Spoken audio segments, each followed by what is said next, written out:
on est dans un processus sur instruction du camarade président, capitaine Ibrahim Traoré, de dématérialisation de beaucoup d'actes administratifs pour plus de célérité, plus de transparence. Mais aujourd'hui, il est clair que l'intelligence artificielle, que beaucoup qualifient de nouvelle révolution industrielle,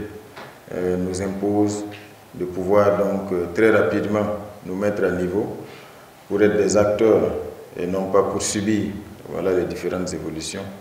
C'est vrai que beaucoup regardent l'intelligence artificielle avec beaucoup d'appréhension, beaucoup d'inquiétude, mais il ne faut pas perdre de vue toutes les avancées et surtout le champ des possibles qui s'élargit avec le développement de l'intelligence artificielle. Le tout, c'est de savoir aujourd'hui donc faire en sorte de pouvoir avoir une bonne politique en la matière, miser sur la formation, l'équipement et surtout faire en sorte que nous ne subissions pas, mais plutôt que nous puissions tirer donc le meilleur parti de cette nouvelle révolution industrielle qui va certainement redéfinir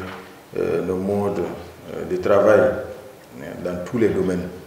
Donc je souhaite donc que ce soit une séance, un séminaire gouvernemental fructueux dont nous repartirons tous avec de meilleures connaissances et une meilleure appropriation donc, de ces différentes évolutions technologiques. Ce matin, nous avons tenu un séminaire gouvernemental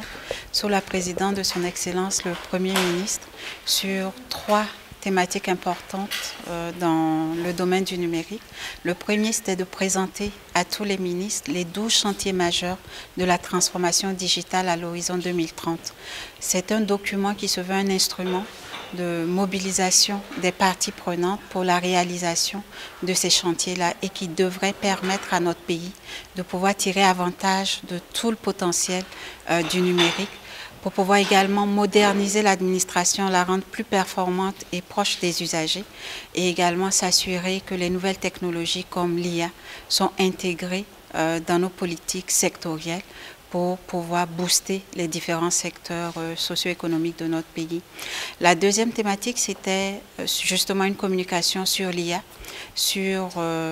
ses avantages, mais également les risques liés à cette puissante technologie, mais surtout inviter tous les ministres à la nécessité d'intégrer cette technologie dans leur politique sectorielle pour non seulement pour pouvoir capter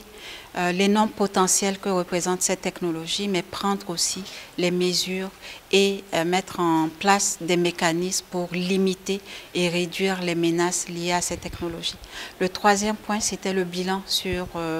la généralisation de l'exploitation des plateformes de gestion de missions, tant à l'intérieur qu'à l'extérieur. Donc cela nous a permis en tout cas de faire le point de la mise en œuvre de la circulaire de son Excellence le Premier ministre sur l'exploitation de ces plateformes et aussi d'inviter les ministres aux actions à entreprendre pour que cette généralisation soit effective et que ces plateformes soient exploitées au sein de l'administration publique pour rationaliser les dépenses de l'État en ce qui concerne les missions et avoir des statistiques fiables sur les missions et les mouvements du personnel de l'administration. L'IA est déjà présent avec déjà des outils